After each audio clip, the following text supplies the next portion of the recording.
ఆంధ్రప్రదేశ్లో 25 లోక్సభ నియోజకవర్గాలు ఉన్నాయి. రైజ్ సంస్థ ఫిబ్రవరి 1 వరకు నిర్వహించినటువంటి సర్వేలో అసలు ఏ నియోజకవర్గం, ఆ లోక్సభ నియోజకవర్గం, దాంట్లో నుండి కాన్స్టిట్యుయెన్సీ వాళ్ళు ఏ పార్టీ గెలవడానికి అవకాశం ఉంది, ఎక్కడ కీన్ కంటెస్ట్ ఉంది, పోటాపోటీ ఎక్కడ ఉంది, గట్టి పోటీ ఎక్కడుందో ఇప్పుడు చూద్దామండి. ఇది ఇక కాకినాడ నియోజకవర్గం చూద్దామండి. కాకినాడలో ఉన్న నియోజకవర్గాలు, ఈ కాకినాడ లోక్సభలో Tuni, Prathipadu, Pithapuram, Kakinada rural, Peddapuram, Kakinada city, Jaggampeta.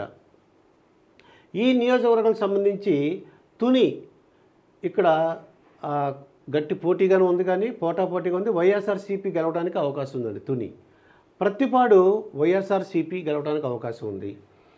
Pithapuram TDP Janasena అభ్యర్థి ఎవరైతే వాళ్ళు గెలవడానికి అవకాశం ఉందండి.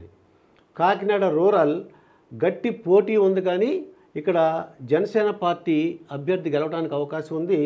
కాకినాడ రూరల్. పెద్దాపురం గట్టి పోటీ ఉందండి, ఇక్కడ టీడీపీ గెలవడానికి అవకాశం ఉంది. కాకినాడ సిటీ టఫ్ ఫైట్ అండి. ఇది రాష్ట్రంలో చాలా ఇంపార్టెంట్. అందరూ కూడా ఎదురు చూసుకుంటున్నారు.